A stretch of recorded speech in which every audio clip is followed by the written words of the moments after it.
before the first star learned to burn, before galaxies spun their silver arms through the dark, before even the concept of time gathered enough courage to take its first breath, there was only silence.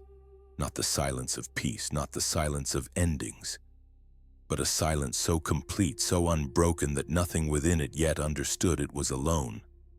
This was the Immaterium before thought, a sea without surface, without depth, without current, a stillness so absolute it was almost a question. And into that question the first emotions arrived, not as voices or faces or dreams, but as faint ripples from beings who did not yet know themselves. Creatures stirred in the Immaterium long before language or memory. Their hearts beat, and each beat echoed faintly into the void beside reality. A creature feared a shadow. Another clung to its offspring with desperate hope. A third fought over food, instinct rising like hot metal. A fourth felt curiosity bloom where survival once stopped. Tiny things. Brief things. Moments so fragile they would be forgotten even by the creatures who felt them, but the warp never forgot. It listened, and it remembered. Every spark of joy, every tremor of terror, every flare of anger, every trembling wish, they fell into that vast stillness like pebbles into water. And the water reacted, rippling, folding, darkening, brightening. The Immaterium, that shapeless realm, began to stir where fear trembled, the sea shivered. Where rage burned, the sea boiled. Where hope flickered, the sea pulsed with faint light. Where desire bloomed, the sea sighed and changed its shape. Emotion gave the warp its first colors, its first weather, its first dreams. As the earliest civilizations rose and fell across scattered worlds, their emotions, raw and unchecked, poured into the warp like rivers into an ocean. The silence faded, storms grew, patterns formed, and within those patterns, something began to awaken. Not life as mortals understood it, not consciousness in the mortal sense, but awareness. The kind of awareness that comes from a fire learning the shape of the hand that stokes it. The warp watched the Immaterium, watched as mortals fought, loved, hated, dreamed. And as it watched, it learned to imitate, to take shape, to respond, to hunger. What the living felt, the warp echoed. What the living feared, the warp amplified. What the living desired, the warp sculpted into possibility. Across 1,000,000 worlds, the combined emotions of countless species thickened the warp like clay being kneaded by invisible hands. And from that churning, boiling, swelling sea of thought and passion, something vast and ancient took form. A presence born from the first spark of violence, a shadow born from the first whisper of despair, a melody born from the first breath of desire, a dream born from the first flicker of ambition. They did not yet have names, they did not yet have faces, they existed only as inevitable consequences, rising slowly from the weight of mortal feeling, one from rage, one from decay, one from desire, one from change, but they were still incomplete, still slumbering, still waiting for the galaxy to feel enough, to fear enough, to long enough, to suffer enough, to create them fully. Because the Chaos Gods were not creatures of flesh, nor beings of pure thought. They were reflections, distillations of everything mortals could not escape, and the moment would come when their reflections grew sharp enough to cut. But for now, in that dawn before dawn, the warp only whispered a low, gathering murmur beneath creation. A sound like breath behind a closed door. The universe did not hear it. Not yet. It was too young to understand warning, but the whisper grew, and the whisper promised, where emotion lives, gods will follow.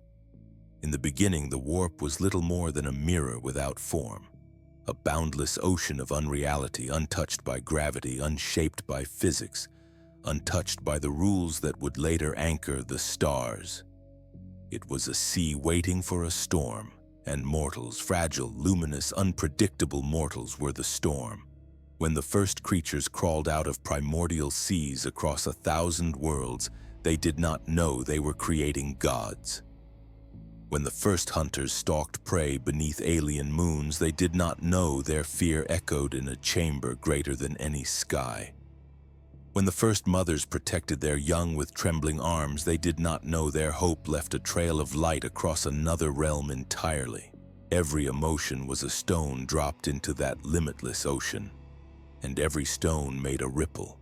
Soon the ripples became currents, the currents became winds, the winds became storms, and the storms began to shape the once still sea. Through these storms, the warp learned its first rules, not laws enforced by physics, but patterns enforced by emotion. Fear made the warp contract, coil, and thicken into shadows. Desire made it expand into shimmering warmth and color. Rage made it boil with scarlet lightning.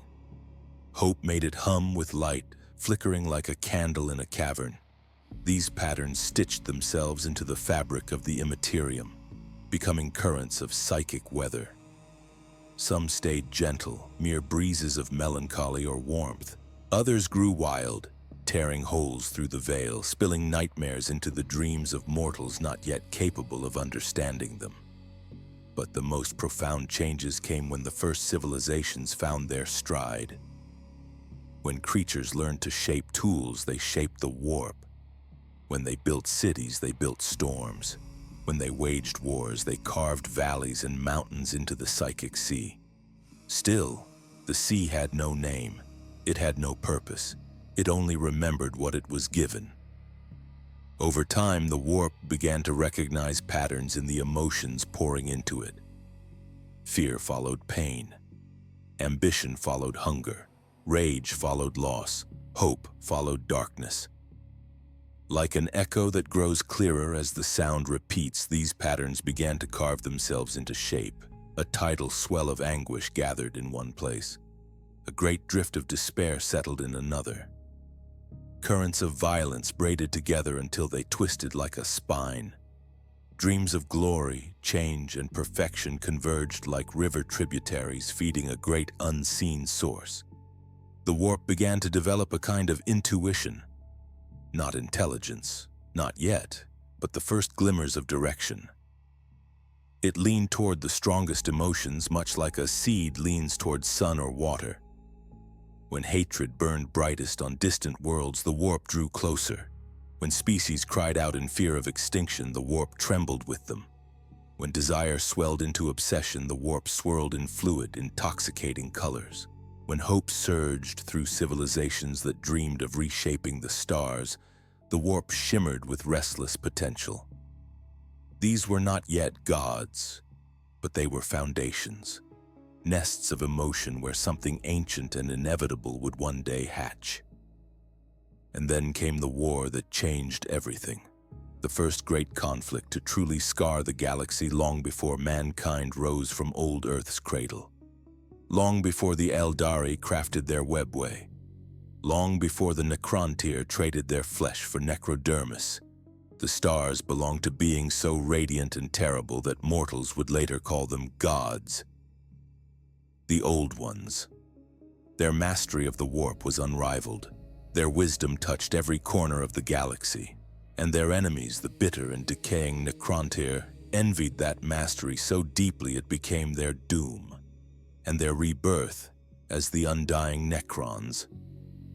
The war in heaven unleashed emotions on a scale the galaxy had never known. Fear grew into terror that spanned systems. Rage swelled into fury that ignited suns. Hope hardened into defiance as species fought to preserve themselves. Despair crept across worlds that knew their end was near.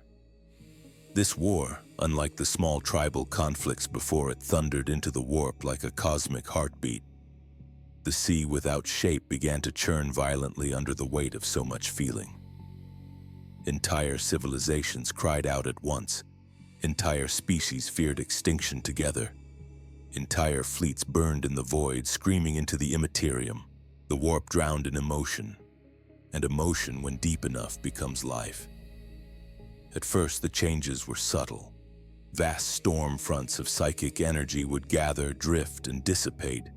Waves of despair would crest and break like tides across eternity. Whirlpools of anger carved trenches in the ether, then smoothed over ages later. But some vortices did not dissipate. Some storms did not pass. Some echoes repeated so often with such intensity they became anchors. Centers of gravity in an ocean that was never meant to have weight. From these anchors, identity began to coalesce. A consciousness stirred in a boiling maelstrom of rage. Another curled like a seedling in a warm bed of rot and sorrow. Another sang silently in colors unheard, shaped by dreams of beauty and perfection. Another wove itself from ambition, curiosity, and the intoxicating desire for power. Still they slept. Still they remained unborn. But the sea now carried 4 great storms, each one gathering strength with every passing age. And as the war in heaven reached its tragic end, the last light of the old ones flickered out. Their mastery of the warp vanished. Their presence quieted, their enemies slumbered in tombs of undeniable victory.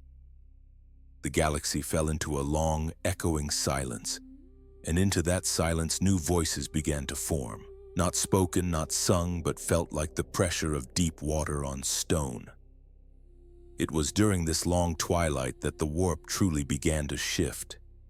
No longer merely reflective, it grew imaginative. It tested its shapes, it sharpened its storms. Rage learned the shape of a blade. Fear learned the shape of decay. Desire learned the shape of a perfect face. Ambition learned the shape of 1,000 shifting futures mortals continued to live, love, suffer, dream. And as they did, their emotions only thickened the great storms. The sea without shape was no longer shapeless, it was becoming. And soon the first god would open its burning eyes. There is a moment in every storm when the clouds no longer simply gather, they decide. The war in heaven had poured oceans of blood and terror into the warp. Countless species across uncounted systems had fought, fled, cursed, and died. Whole civilizations had burned not in silence but in rage. Rage at their enemies, rage at their fate, rage at the sky, at the gods, at the cruel logic of existence. That rage did not vanish. Nothing truly vanishes in the warp. It layered, it thickened, it deepened like sediment on the floor of an ocean too vast to see. Every shouted defiance, every last stand, every roar of fury from dying throats, every oath shouted in battle, every hate that refused to die even as the body fell, all of it sank into the Immaterium. All of it fed a growing storm. The first of the great vortices was crimson, not the color of fresh blood, but the deeper shade of dried sacrifice. Of wounds reopened again and again without healing, it churned where the currents of anger met the tides of slaughter. There in the warp, the psychic imprint of every war, small or great, collided, fusing into something more than chaos. It became direction. It became purpose. What began as scattered storms of fury began to spiral inward, pulled into a single massive gyre of wrath. It turned slowly at first, its edges indistinct, a suggestion more than a presence. But every new act of violence sharpened it. Every act of revenge fed it. Every time a warrior chose to stand and fight rather than kneel or flee, a spark lit within that storm. It fed on more than bloodshed alone. It drank the glory of battle, the discipline of warriors who trained their whole lives to become stronger. The iron oaths sworn before the clash, the fierce pride in meeting an enemy face to face, honor, duty, fury. All of it sank into that red spiral. The sea boiled, and from the center of that boiling came a thought. There was no sound in the Immaterium when it happened. On no single world did the sky crack. No star dimmed, no moon trembled, and yet across the warp something opened its eyes. It was born not as an infant, but as a storm that suddenly knew it was a spear. A vast towering presence rose from the crimson gyre, made of hatred, discipline, fury, and the endless echoing roar of battle. It had never had a body, yet it now knew the weight of muscle, the tension of clenched fists, the satisfaction of a blade biting into yielding flesh. It had never known a face, yet it now understood the meaning of a bared snarl, of teeth stained with the blood of an enemy. The newborn presence reached out, not with hands, but with will. Wherever war raged, it felt the fire of itself reflected there. On a distant world, a warrior drove a spear through his foe and screamed in triumph. The echo of that scream curled through the warp like incense drawn to the new god. On another world, an army fought to the last man, refusing retreat even as fire poured from the sky.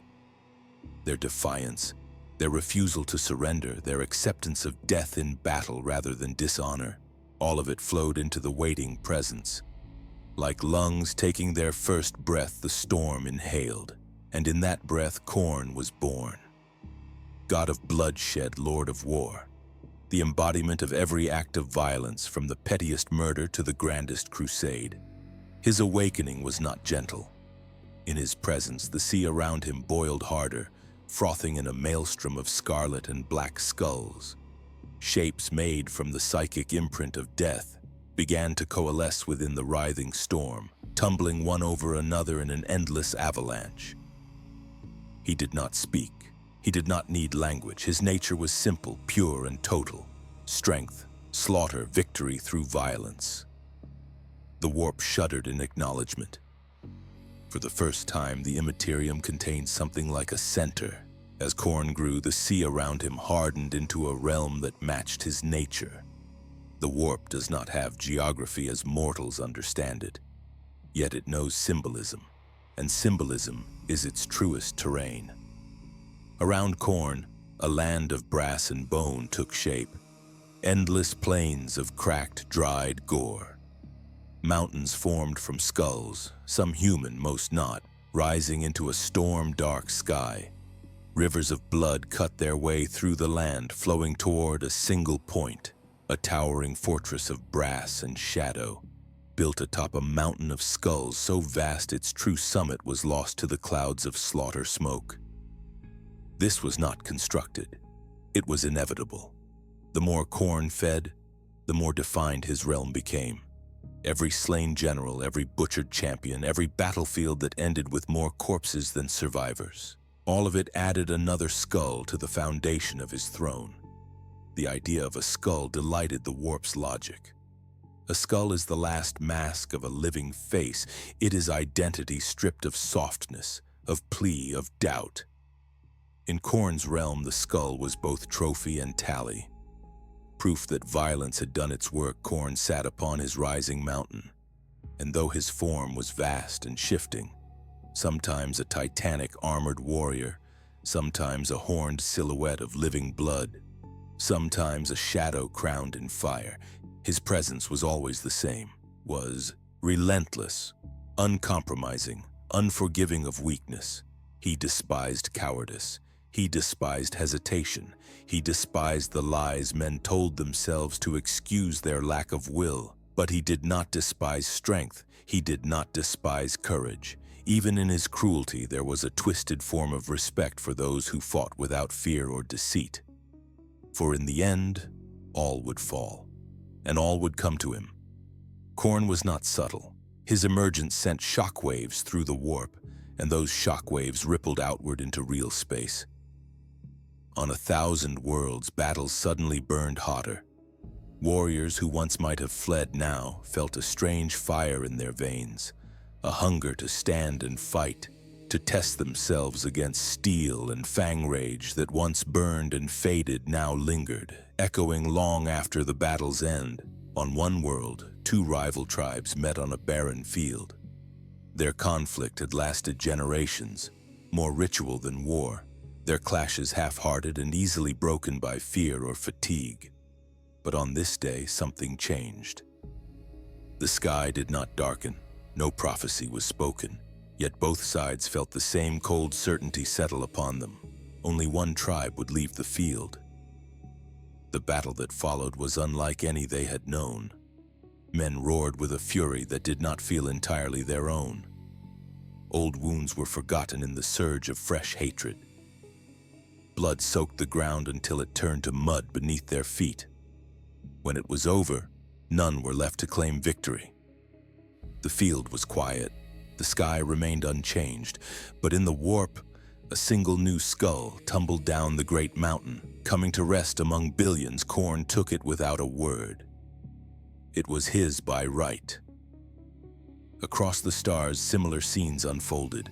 Duels to the death fought over slights that once would have been spoken away. Wars waged until both sides collapsed from exhaustion rather than agree to peace.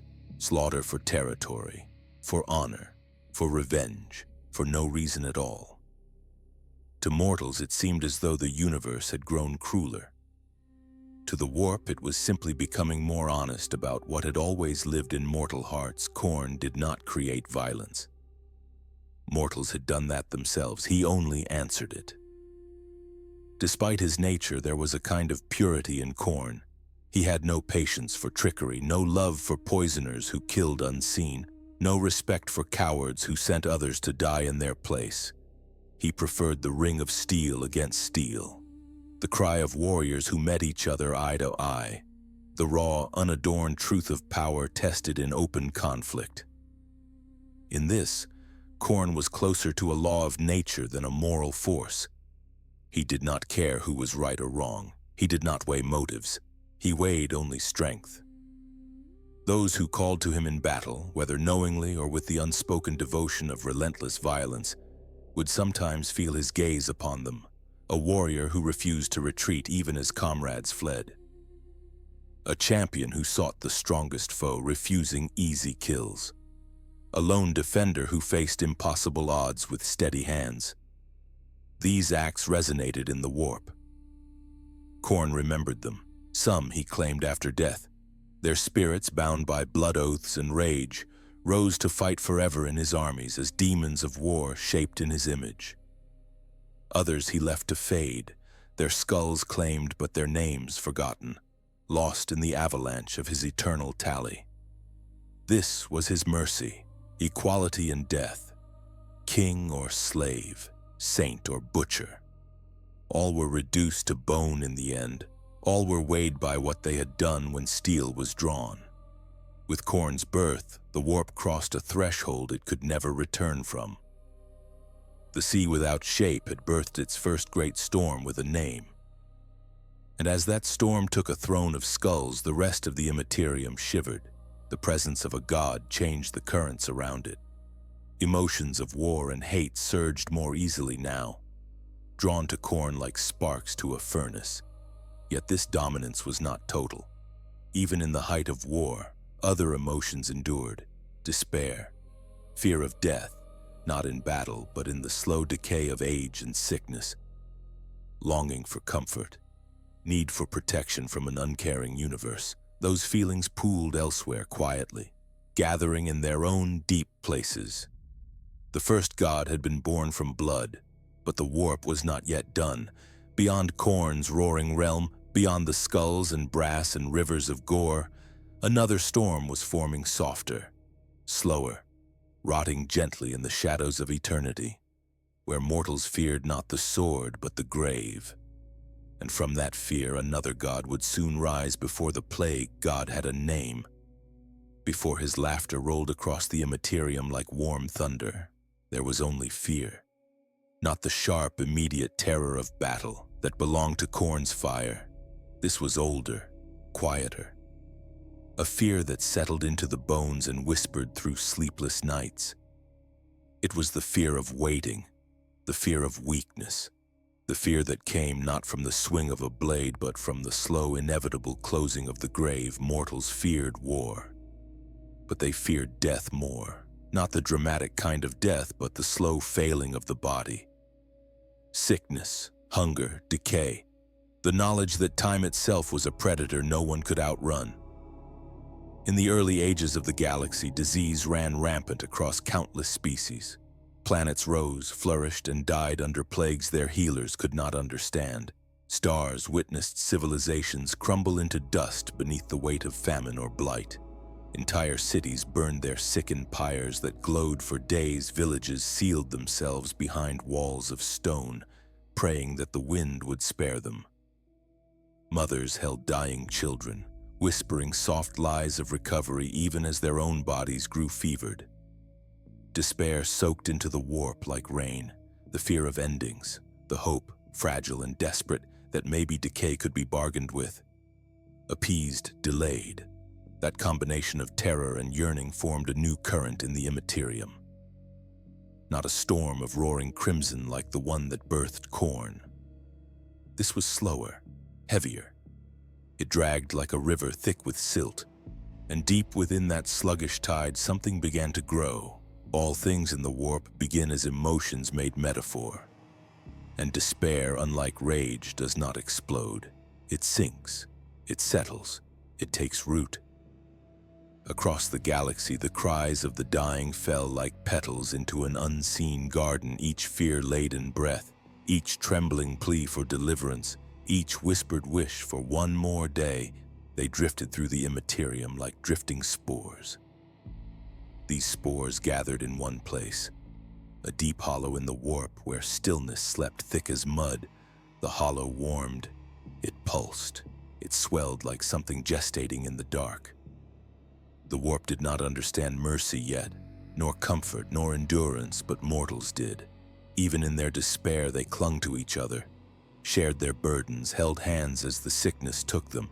They found beauty in survival. Even if survival lasted only a little longer, hope rooted itself in despair. Life rooted itself in rot, and something in the warp, something ancient and inevitable, leaned toward that contradiction. It found nourishment in it. It fed, and it began to grow. If the birth of Khorne was a roar, the birth of Nurgle was a sigh, a warm, bubbling, swamp-thick exhalation that drifted through the warp like summer heat rising from a swamp. The hollow where despair had pooled split open like a swollen pod, and from it emerged a presence enormous and gentle, terrifying and tender, hideous and holy. He did not rise with fury, he did not rise with sorrow. He rose with affection, with the patient joy of a gardener tending sick plants, with the love of a parent comforting a frightened child. His body took shape not because he needed one, but because mortals feared decay most when it wore the shape of their future. Bloated, rotting, overflowing with life in its most grotesque form. Where he stepped, flowers of fungus blossomed. Where he breathed, waves of warm rot rolled outward. Where he laughed, a deep bubbling chuckle. The very fabric of the warp grew thick with sweetness. He was monstrous. He was merciful. He was the promise that nothing truly ends, not even death. And he was alive. The warp shivered under his weight, yet there was no aggression in him, no hunger for conquest, only the contented satisfaction of a god who had waited an eternity to be born.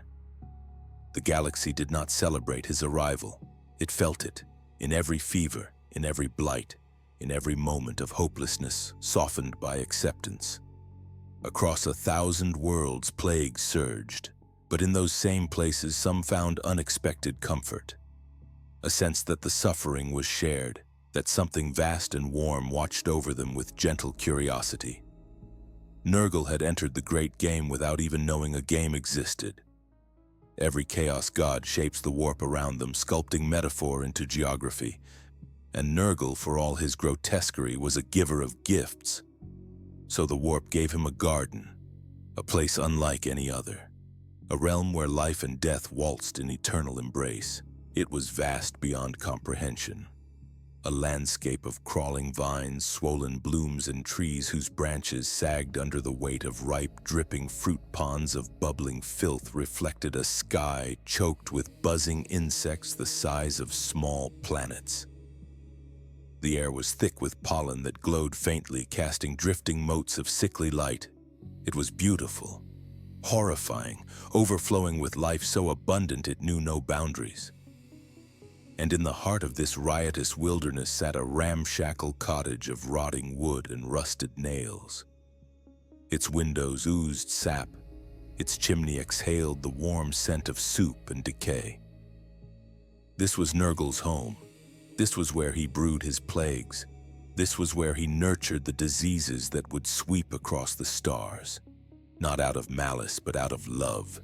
To Nurgle, each plague was a gift, a test of resilience, a challenge that would purify the weak and exalt the strong. He adored watching mortals endure, adapt, and survive. Their struggle was his joy, their perseverance his worship. Unlike Khorne, who demanded strength untainted by hesitation, Nurgle cherished mortals precisely because they were fragile. He loved them because they failed, because they suffered, because they needed comfort. He loved them because they hoped, even when hope seemed foolish, and so, Nurgle became the god of despair and its antidote, resilience, of decay and its mirror, rebirth, of endings and the stubborn life that grows from rot. As Khorne's demons were forged from fury, Nurgle's formed from affection. The first among them were the great, unclean ones, vast and jovial, each one a dim reflection of the plague god himself. They croaked with laughter. They sang as they stirred cauldrons of filth. They waddled across the garden, spreading joy in every bubbling footstep. Lesser demons followed, fat, buzzing plague-bearers who counted the tally of infections like holy scripture, swarms of Nurglings giggling and tumbling like diseased children, and the great lumbering beasts of Nurgle, which sought friendship with anything that moved. To mortals they were nightmares. To Nurgle they were beloved creations. If Khorne noticed Nurgle's birth, he did not show it, but the warp felt it keenly. Two gods now walked its depths, two centers of gravity, two great storms shaping everything around them. Where once emotions had drifted freely, now they found themselves pulled toward fury or toward despair, toward the blade or toward the rot, toward battle or toward acceptance. The warp was no longer a sea without shape. It had begun to form continents, realms, borders, and soon the arrival of a third god, a god of desire so potent it would shatter the sky, would split those realms forever. But that tale belonged to a different age, an age of decadence, of art, of perfection so complete it burned itself apart. For now the plague god sat in his garden humming softly as he stirred a cauldron that bubbled with new life. He was content, he was home, and across the galaxy mortals whispered through fevered breaths, some in terror, some in comfort, a name they did not know they were giving him: Nurgle. Long before the Prince of Pleasure drew their first breath, before the heavens tore open in the brightest wound ever carved across reality, a whisper moved through the warp. It was not a whisper of fear, nor of rage, nor of despair. It was a whisper of longing, a longing so profound it shimmered like heat over sand, a longing that curved like a smile in the dark, a longing that promised that anything could be perfect if one only reached a little farther. It came from a single species, just one, but their dreams were powerful enough to shape eternity. There was a time when the Eldari were not broken, not scattered like shards of a shattered jewel, not burdened by grief older than most stars. There was a time they thrived, a time when their mastery of the galaxy was unchallenged, a time when art, philosophy, emotion, and desire intertwined so perfectly that no distinction was needed. They were beings of passion, of sensation, of creativity unbound by fear or limitation. Where humans felt a spark, the Eldari felt a sun. Where humans felt a sorrow, the Eldari drowned in oceans of grief. Where humans dreamed of beauty, the Eldari sculpted it out of starlight. Their emotions were incandescent, and every incandescent flame casts a shadow. For millennia they lived in harmony. Their empire stretched across the stars, elegant and endless, but even harmony can sour when there are no challenges left. No boundaries, no restraint. Perfection is the most delicate state of all, and when it cracks, it shatters completely. As the Eldari ages rolled on, their desires deepened, then sharpened, then broadened. Their pleasures became art, then ritual, then necessity, until pleasure became obsession, and obsession became hunger. a hunger powerful enough to seep into the warp like liquid gold. In the Immaterium, the emotions of the Eldari did not appear as storms or tides. They appeared as music. At first, a gentle melody, a soft hum woven from joy, beauty, and love. The warp had never heard anything like it. It leaned toward the song. The melody grew stronger, more elaborate, more intoxicating. As the Eldari Empire swelled into decadence, their desires became complex instruments. Each new experience, each excess, each boundary pushed or broken added a new harmony to the growing cosmic symphony. Pleasure, art, pain, grace, ecstasy. The warp echoed with them all. It resonated, it throbbed, it drank. The melody swelled into a chorus into a storm of sound. A storm that curled around itself like a sleeping godchild waiting to be born. The Eldari did not fall in a single night. Their descent was slow, languid, irresistible, like a dancer sinking deeper into a trance. Their culture shifted. Once great temples became pleasure houses. Once honored leaders became shepherds of sensation. Once sacred rites became indulgences that devoured self-control.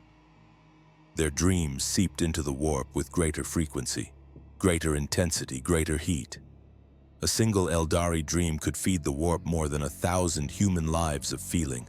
A single Eldari fear could echo louder than 10,000 human nightmares.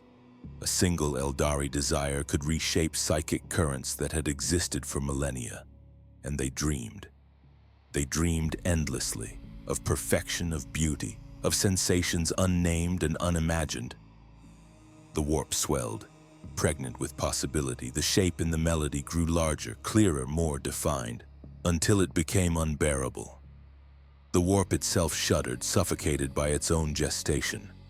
Something enormous was stretching against the boundaries of its womb, something divine, something catastrophic. And then, the scream began. There are moments in galactic history that unmake truth. Moments that split existence into before and after, moments that do not simply happen. They redefine everything that will ever be. The birth of Slaanesh was such a moment. It began with silence. A silence so deep and absolute that no thought could rise within it. A silence that blanketed entire systems. A silence that made the warp go still as though all of reality held its breath. And then, the scream. It tore through the Immaterium with the force of a collapsing star. It rippled through the Materium, audible in the souls of any being remotely psychic. It shattered minds, crushed civilizations, extinguished life across entire sectors in a single psychic wave. It was a cry of birth and a cry of hunger. The Prince of Pleasure had opened their eyes, born fully formed, radiant and terrible. Slaanesh did not rise like Khorne's storm or Nurgle's swelling tide. Slaanesh unfurled like a flower of impossible beauty, each petal shimmering with colors that had no mortal name. They were perfection, and they would never be satisfied. The Eldari were the cradle of Slaanesh.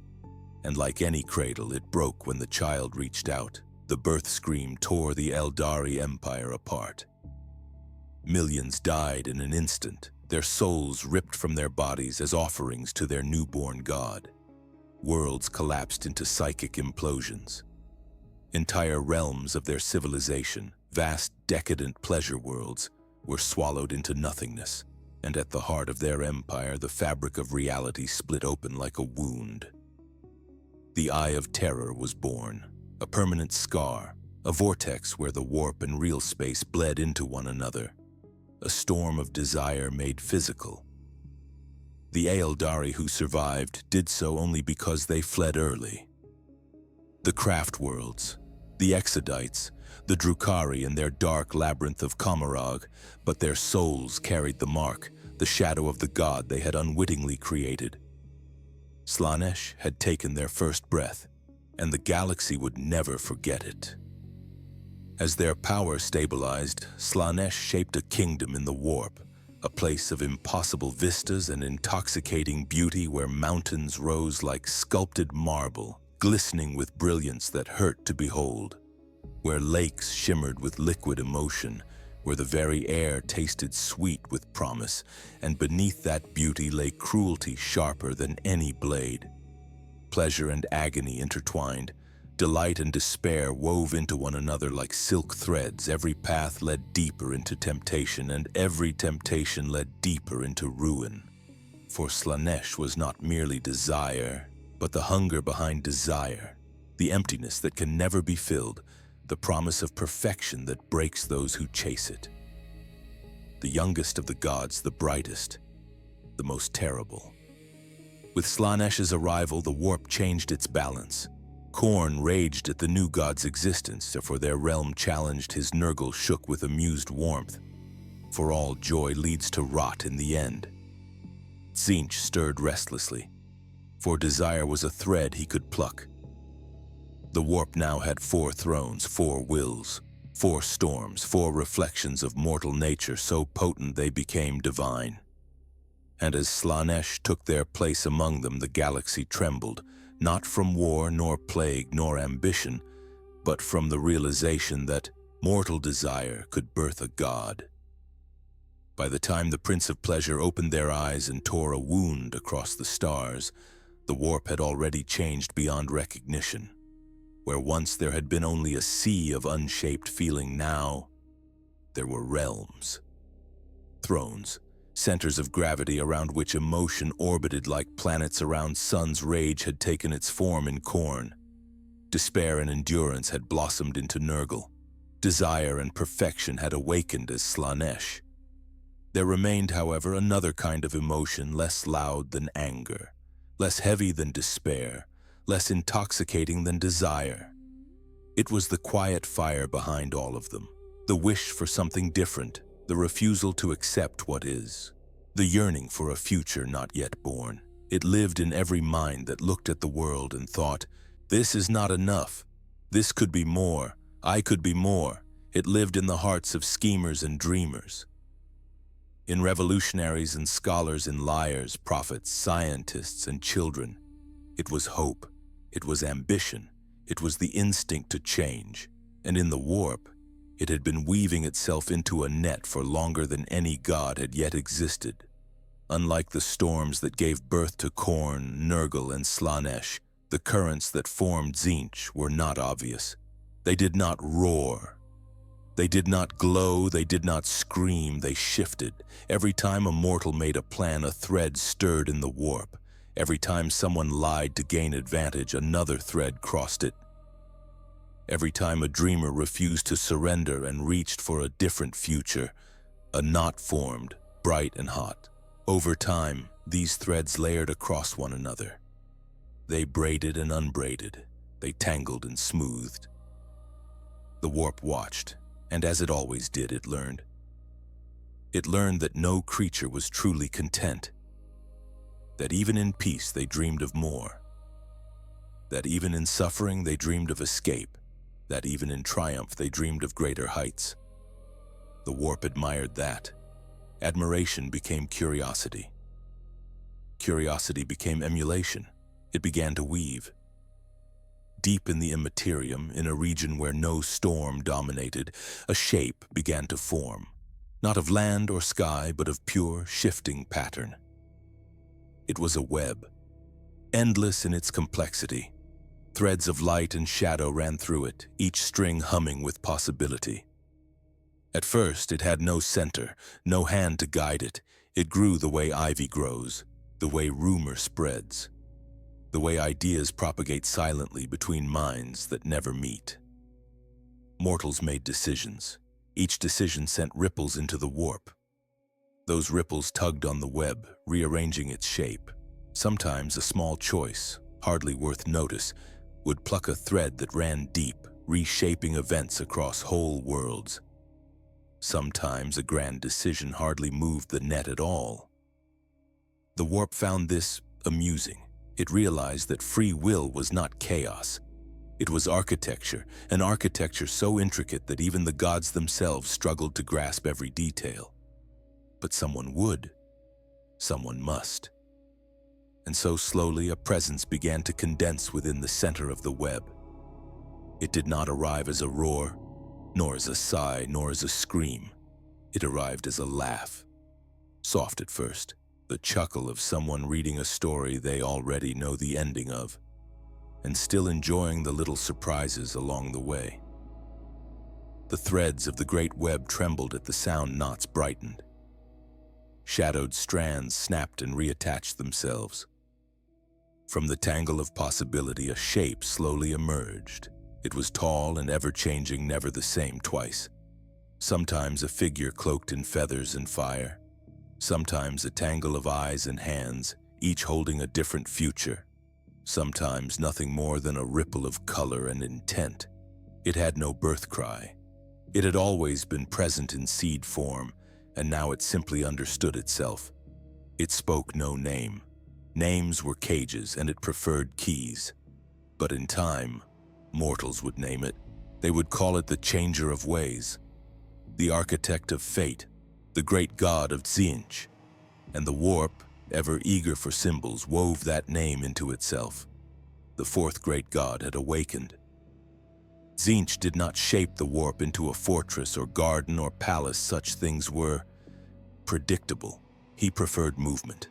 His realm was a labyrinth of change, a place of stairways that led nowhere until they chose to lead somewhere, of towers that twisted like smoke, rewriting their own blueprints with each passing moment, of rivers that flowed with liquid light, changing color and direction according to plans only their master understood.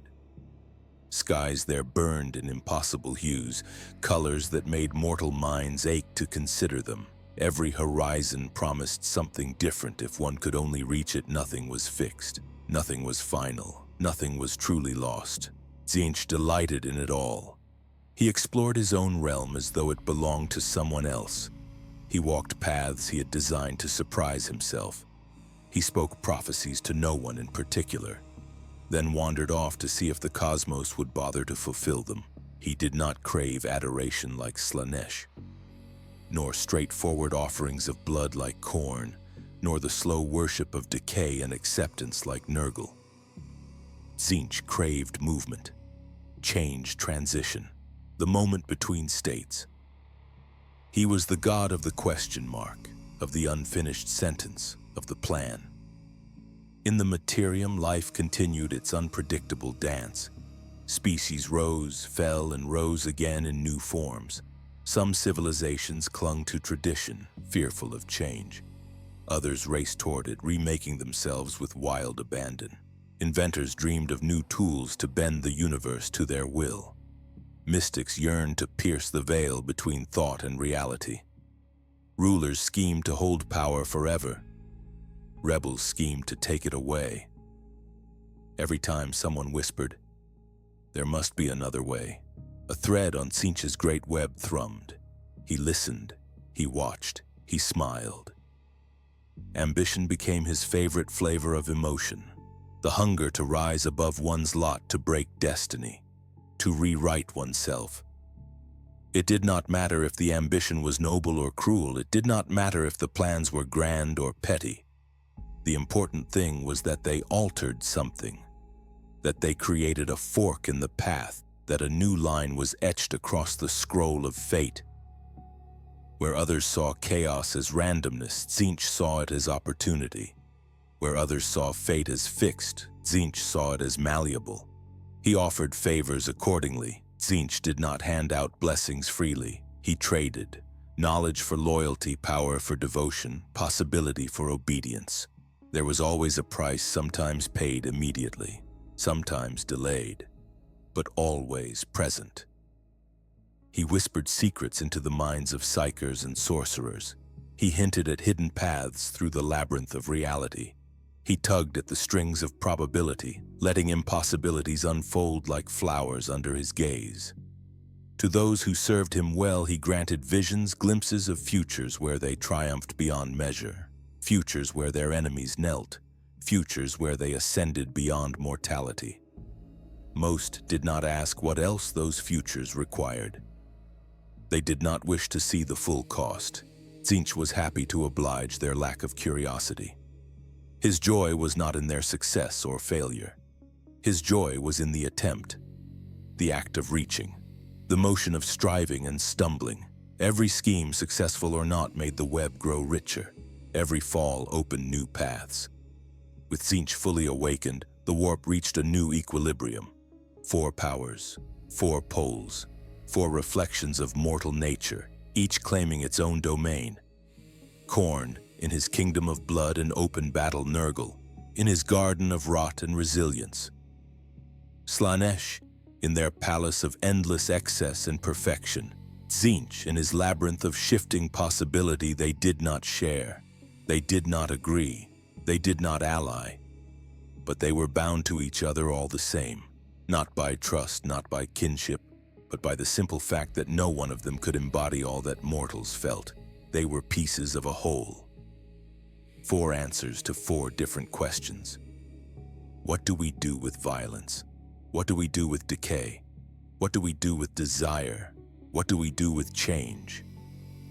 Together they defined the possibilities and ruin of the galaxy, and from that moment on the warp was never quiet. Schemes unfolded, wars ignited, plagues spread.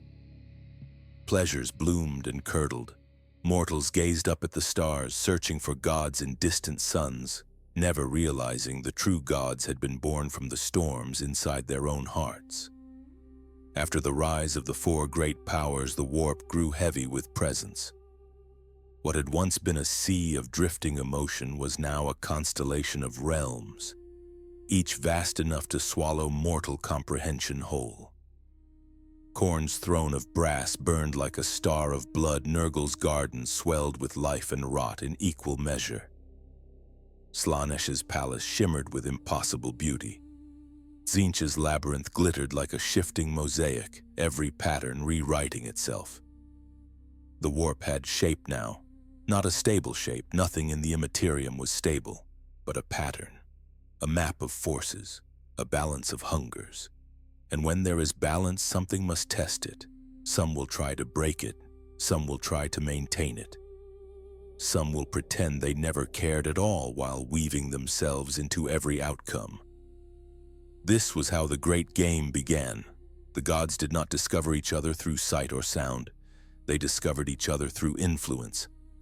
When Khorne roared, the warp trembled, and Nurgle's garden shuddered as flowers shed their petals in a wind born of fury.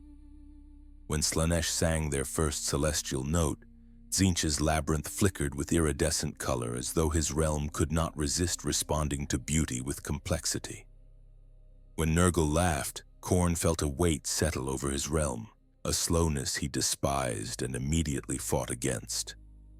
And when Tzeentch whispered a thought, the other 3 felt it tug at the edges of their domains, a suggestion that perhaps things were not as inevitable as they wished them to be. The warp was too small to hold 4 divine egos peacefully, too fluid for them to ignore one another, too reactive to contain their growing wills. As each recognized the others, they also recognized a truth older than the stars. No god can exist alone, and no god can tolerate competition, not without acting. There was no council, no summit, no discussion. Gods do not debate, they impose. Yet in their own ways, they became aware of the boundaries they shared. Khorne felt a simmering hatred the moment he sensed Slaanesh pleasure, excess, indulgence. He despised everything the newborn god represented. His wrath rose like a storm, but he found he could not reach their palace because a labyrinth of shimmering lies and shifting truths stood between them. Tzeentch was amused. Nurgle, meanwhile, felt a tender fondness for Slaanesh's beauty. For even the loveliest garden eventually withers, and even perfect beauty must one day rot. He extended a warm, rotting breeze toward their realm in greeting, and Slaanesh recoiled at the ugliness of it. Rot was not their aesthetic. Nurgle only chuckled. Across the shifting warp, the gods felt each other's wills like weather fronts colliding, like storms brushing against storms. And as the boundaries of their realms grew firm, their rivalries grew sharper. They did not speak, but their intentions echoed loudly enough to be heard across eternity. The blood god did not tolerate trespass, nor subtlety, nor beauty, weakness, vanity, or deception. Upon sensing the others, he rose from his brass throne, his realm shaking violently beneath his steps. Warriors of molten iron emerged from the rivers of blood to accompany him. Demons sharpened axes made from pure wrath. Bloodletters howled in unison. The message was simple. All other gods must be conquered or destroyed. But when he marched toward his borders, the seas of gore thickened beneath him, rising into impossible walls that refused to yield. The warp fought him. His rage fed him, yes, but it also fed the boundaries that kept him contained. Khorne snarled in contempt. He had discovered limitation, he vowed to break it. But there is another truth of rage. The angrier a fire burns, the more it consumes itself. Thus the first frustration of the great game began. Nurgle took a different approach. He did not march. He wandered. Where his garden reached the edges of another's realm, he paused and waited. Seeds drifted forward, carried on warm, fetid winds. Some sank into Slaanesh's flawless marble and cracked it. Some clung to the brass mountains of Khorne's domain and grew until hacked apart. Some floated into Tzeentch's shifting air and transformed in ways even Nurgle found interesting. He did not rage. He did not scheme. He simply was, and rot spreads, decay persists. Endings claim what beginnings build. His patience made him powerful and dangerous. The others knew this. Slaanesh awakened in a state of unbearable curiosity. Everything was new. Everything was beautiful. Even the ugly things had a certain charm, for ugliness reveals contrast, and contrast reveals desire. They reached out to Khorne first, drawn to the fierce purity of rage. Rage was a sensation after all. Raw, intense, magnificent. Khorne answered by trying to cut the sensation apart. Slaanesh withdrew with a sigh. It was clear the blood god could not appreciate nuance. Next, they reached toward Nurgle, and recoiled immediately as rot bloomed over their perfect marble floors. Nurgle laughed warmly and waved, unbothered by the rejection. Finally, Slaanesh extended a gentle tendril toward Tzeentch. A dance of possibility, temptation, and intrigue. Tzeentch smiled. He tugged the tendril into a knot, sending it back tied into a symbol Slaanesh had never seen before. They spent years unraveling it. It delighted them. Thus, the first alliance, if it could be called that, was forged. Not of trust, but of fascination. Among the four, Tzeentch was the only one who understood from the very moment of his awakening what the others represented. He knew that Khorne would act without thinking. He knew that Nurgle would slowly swallow anything left unattended. He knew that Slaanesh would seek sensation above all, and he knew that their coexistence was the greatest puzzle the warp would ever offer. He reveled in it. He watched Khorne strike boundaries he could not cross. He watched Nurgle's vines sneak into cracks the others missed. He watched Slaanesh dance along the fault lines of desire and hunger. He recorded everything, he exaggerated some events. He nudged others. He began weaving the first threads of what mortals would later call fate. Though no god spoke to another directly, the effects of their rivalry began to manifest as strange occurrences across the warp. A river of blood in Khorne's realm froze solid, carved with symbols no axe could shatter. Tzeentch laughed. A perfect statue in Slaanesh's palace cracked, a tiny patch of rot blooming at its heart. Nurgle hummed contentedly. A sprawling grove in Nurgle's garden suddenly blossomed into shimmering colors. Too lovely for decay to claim. Slaanesh smiled. A tower in Tzeentch's labyrinth was smashed apart by a massive fist of red rage, only to shift into a new form the moment after Khorne found the change infuriating. This pleased Tzeentch greatly. Each act was a declaration of intent. None would be mastered, none would bend, none would be ignored. This silent conflict became the architecture of the warp. Mortals would later give the conflict its title. They would call it the Great Game. Not because it was fair, not because it had rules, but because, like all great games, it was endless. A cycle with no beginning and no conclusion, a tide that pulled at the fates of entire galaxies. A struggle mirrored in every mortal heart. For mortals loved, so Slaanesh grew. Mortals feared death, so Nurgle swelled. Mortals fought, so Khorne roared. Mortals schemed, so Tzeentch's web grew denser. The gods battled endlessly, yet none could destroy another, for mortals kept feeding all four. And until mortals ceased feeling, a fate as impossible as time flowing backward, the great game would continue. And so it began. In the beginning, the realms of the Chaos Gods were empty. Not silent, nothing in the warp is truly silent, but lacking in the voices that would soon echo through eternity. A throne of brass, a garden of rot, a palace of desire, a labyrinth of changing light, 4 domains vast and shifting, waiting for something more. For all gods, whether mortal or divine, sooner or later face the same truth. A power without followers is only a shadow. Chaos was no different, and so, almost without intent, almost without decision, the gods began to create, not through hands or tools, but through the simple fact that their emotions were oceans. And oceans give birth to waves. The first demons emerged not as servants, but as reflections. In the land of brass and blood, the first shapes rose from the rivers of gore. They pulled themselves from the roiling surface, raw and scarlet, dripping fury, bodies forged from rage alone, faces twisted in permanent snarls of battle lust.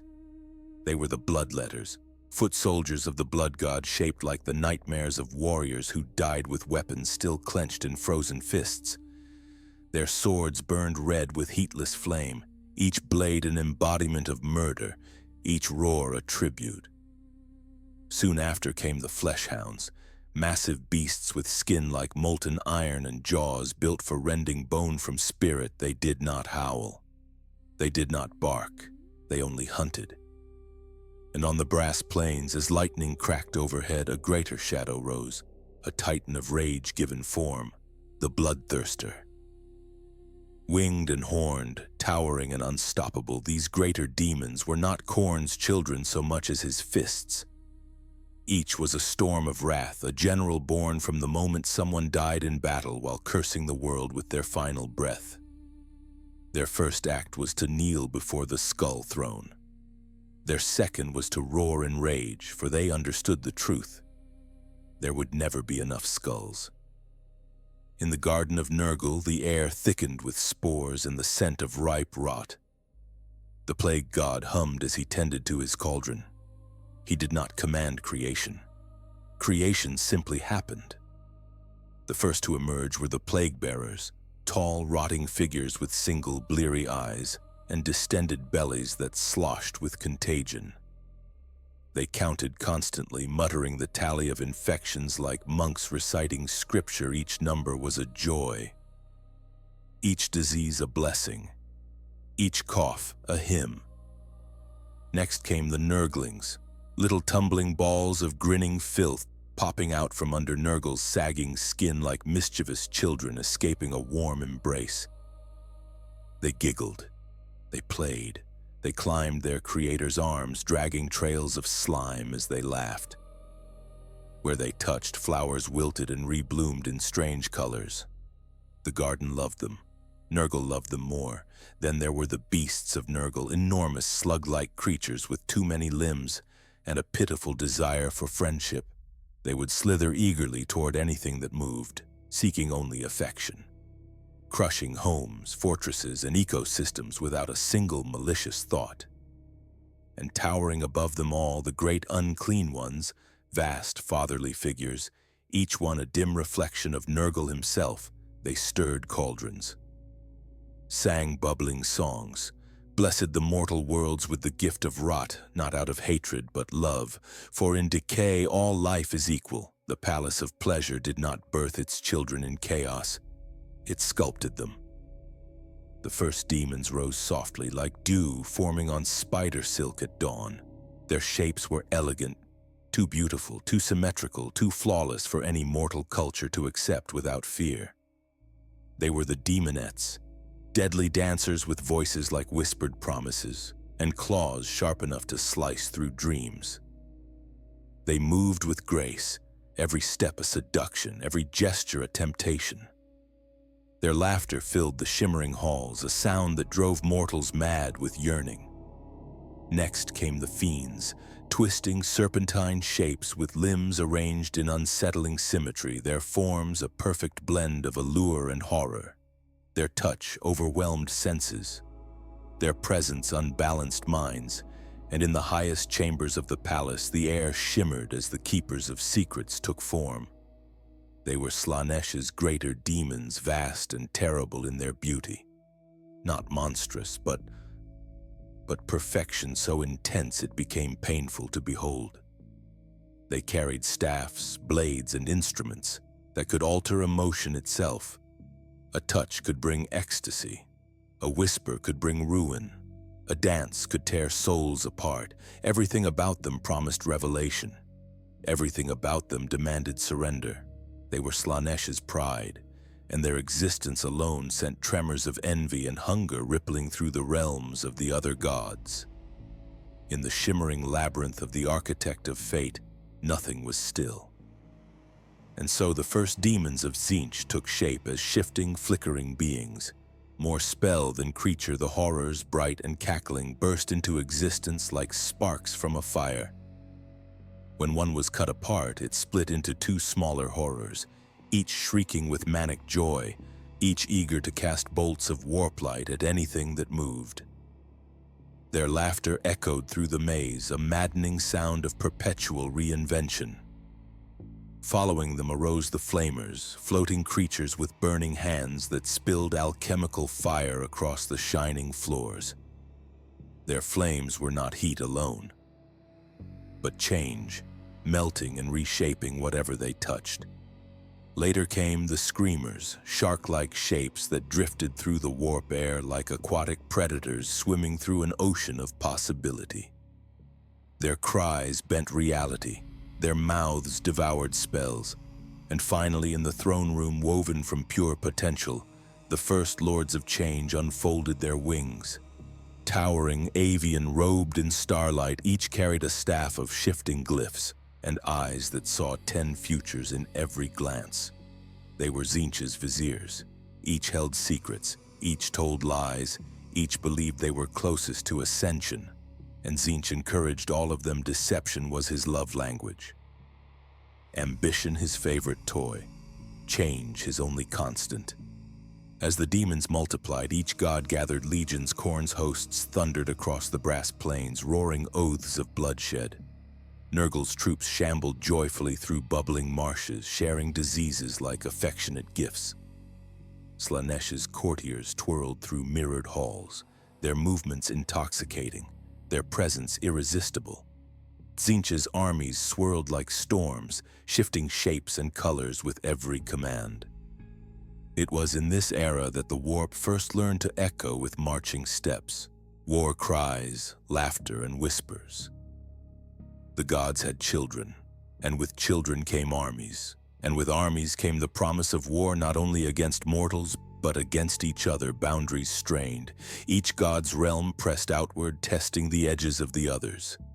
Sometimes subtly, sometimes violently. A tide of blood surged into a field of Slaanesh's crystalline flowers, ruining their perfect symmetry. Slaanesh cried out in anguish and sent a wave of pleasure pain to crack the brass plains in retaliation. Nurgle's vines grew across Tzeentch's labyrinth, only to find themselves blossoming into colors they had never known before. Tzeentch laughed softly as he plucked petals and planted them elsewhere. Khorne smashed a tower of prophecy, its shards falling like glass rain across his realm. He did not realize that the shards spelled out 3 futures the architect had already foreseen. The gods did not meet. They did not speak. But their children did. Their armies clashed in borderlands where reality twisted under the weight of conflicting emotions. Their rivalries spilled into existence like lightning arcing between storm clouds. And in the echoes of those clashes, the rules of the great game began to solidify. Crude rules, impossible rules, unspoken rules, but rules nonetheless. They were not alive. They were not dead. They were ideas wearing masks, dreams given claws, emotions sculpted into soldiers. A daemon did not think as mortals thought. A demon acted as mortals felt. The quiet fear in a child could sculpt a plague-bearer. The jealousy in a lover could sculpt a demonette. The ambition of a king could sculpt a horror. The rage of a dying warrior could sculpt a bloodletter. Demons were not created once. They were created constantly. They faded when forgotten, returned when remembered. They were eternal, not through longevity, but through relevance. As long as mortals felt, demons would rise. As long as mortals struggled, demons would gather. As long as mortals lived, chaos would never be alone. The four gods now had courts. They had servants. They had armies. The warp, once a sea without face or voice, had become crowded, alive with shifting power. And as the legions marched, whispered, laughed, and roared, the boundaries between the realms became battlegrounds.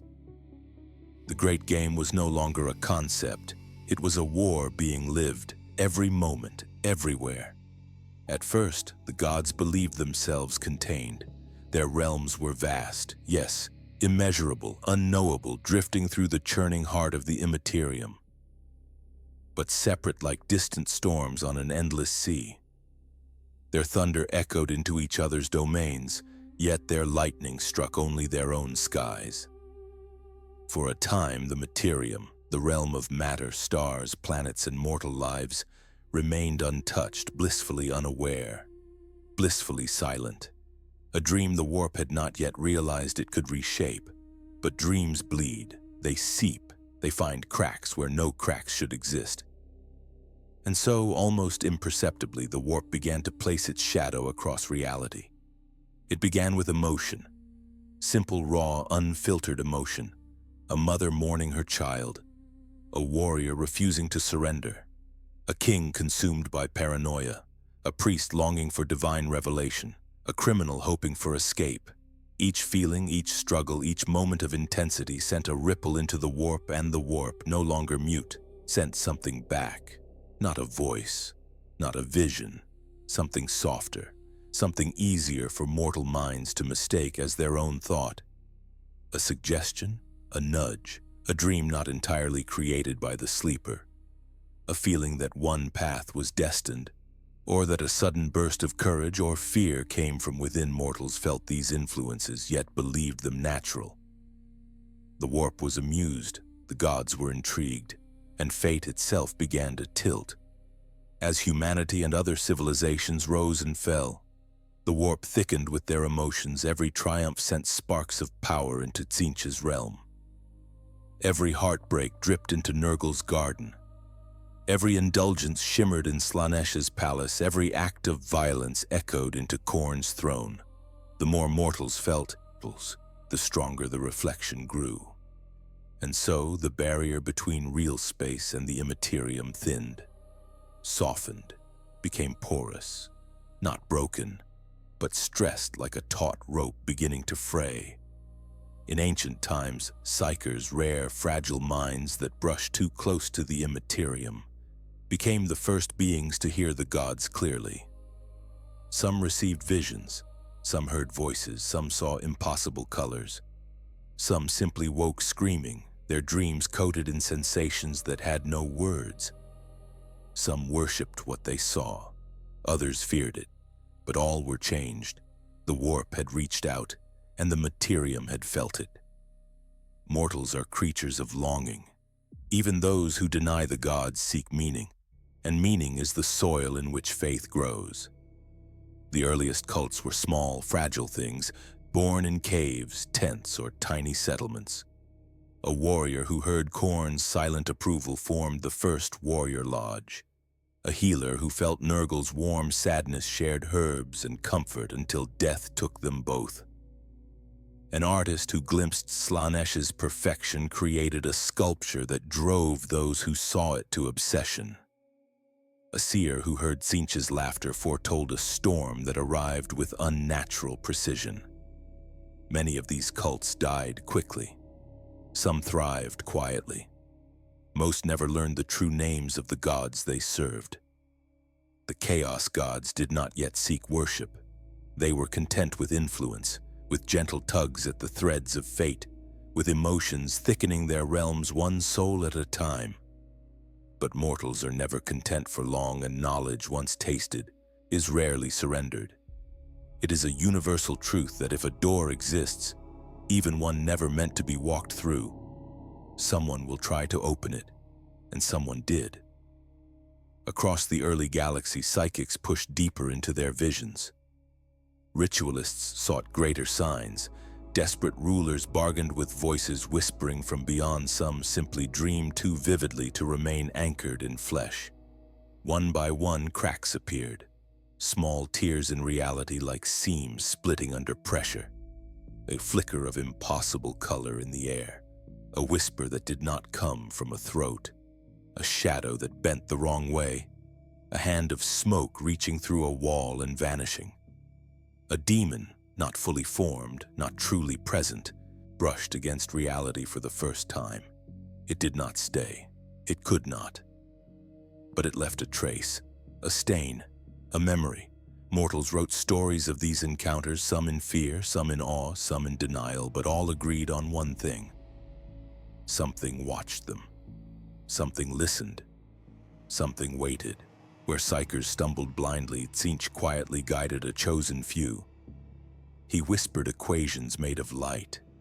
He slipped symbols into dreams. He taught secrets to mortals who would never meet, yet all awoke with the same impossible knowledge. Magic, sorcery, witchfire, when whatever each culture named it, the effect was the same. The Immaterium could be shaped, the warp could be touched, and the gods could be called. But the warp was not a tool. It was a living, shifting ocean, one that eroded minds too weak to understand it. For every sorcerer who learned to bend it, 10 more dissolved beneath its tides. For every whispered pact fulfilled, 3 more twisted into madness. Tzeentch found this delightful. The other gods took notice. Khorne grew furious, for sorcery offended his love of honest violence. Nurgle found it amusing, for every failure fed him. Slaanesh found it intoxicating. The idea that mortals would risk themselves for beauty, power, or forbidden sensation. And in time, sorcery spread like wildfire. What was once rare became feared. What was feared became hunted. What was hunted became hidden. And what was hidden grew stronger. As the barrier thinned, entire planets began to feel the pressure of the warp's influence. Some worlds knew it as dreams their prophets could not explain. Others felt it as storms of psychic energy that swept across lands like invisible winds. In some places, children were born with eyes that glowed faintly in the dark, or minds filled with strange music. In others, animals refused to cross certain fields, their instincts screaming of something unseen. The warp grew hungry, not for flesh, but for attention, for relevance, for memory. Every mortal who feared it strengthened Nurgle. Every mortal who fought it strengthened Khorne. Every mortal who desired its promises strengthened Slaanesh. Every mortal who studied it strengthened Tzeentch. It was a perfect trap, a trap nobody could avoid, for to live is to feel, and to feel is to feed the warp. Eventually, a breach grew too large, too unstable, too tempting. A demon slipped through, fully, wholly, into a mortal world. It found a host, a mind weak enough to remain open, strong enough to remain intact.